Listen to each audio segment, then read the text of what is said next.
but I'd love you to put in perspective for our viewers what you think is going on right now in China when it comes to the waterfall of regulatory changes that, well, seem designed to do any number of different things. What are they designed to do, and why are they happening?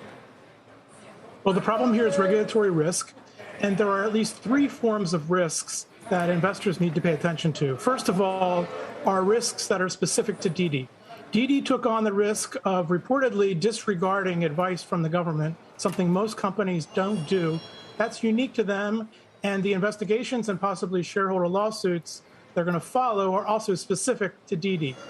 Then there's a general risk to the largest tech companies. Since the middle of last year, the Communist Party has been concerned about the growing economic and political power of internet platforms that have large monopolies. You had Jack Ma openly challenging regulators, Didi now disregarding regulators, and the government has said that it's determined to act.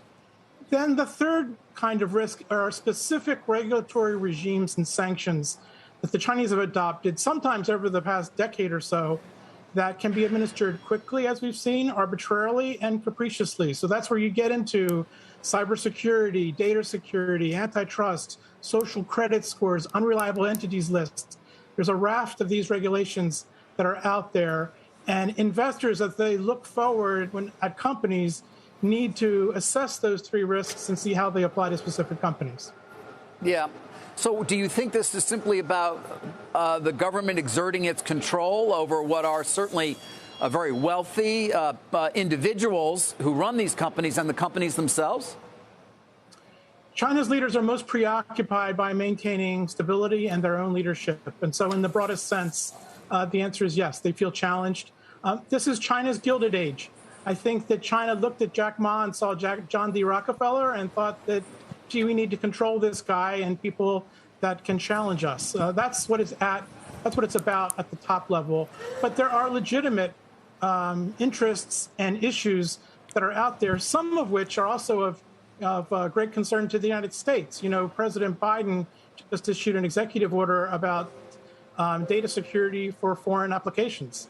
And the delisting process as well. So, you know, some of these things are paralleled in developments here in the United States. I'm so glad you brought that up, Jeff, because the CFIUS piece of the puzzle has been alive and active and expanding for the last couple of years now. I mean, we saw this in focus with everything that happened with TikTok. We saw it in focus around Grindr being forced to be divested by its Chinese owner as well. In general, looking out, whether it's the Chinese side and the actions that are playing out in the market this week or what we're seeing on the U.S. side, I mean, is it safe to say that the decoupling of these two economies, at least where tech and data is concerned, is just continuing to strengthen and accelerate? You know, I really hope that that's not going to happen, but that is the trend of what's going on here. And the Chinese are signaling through the Didi situation that they do want to decouple, that they do want listing in China, that they're going to be very careful about any data that gets shared overseas. And for the internet economy to work, you need to share data. It's just not possible for things to work in the way that we want them to. So there's a great danger here. Shepard Smith here. Thanks for watching CNBC on YouTube.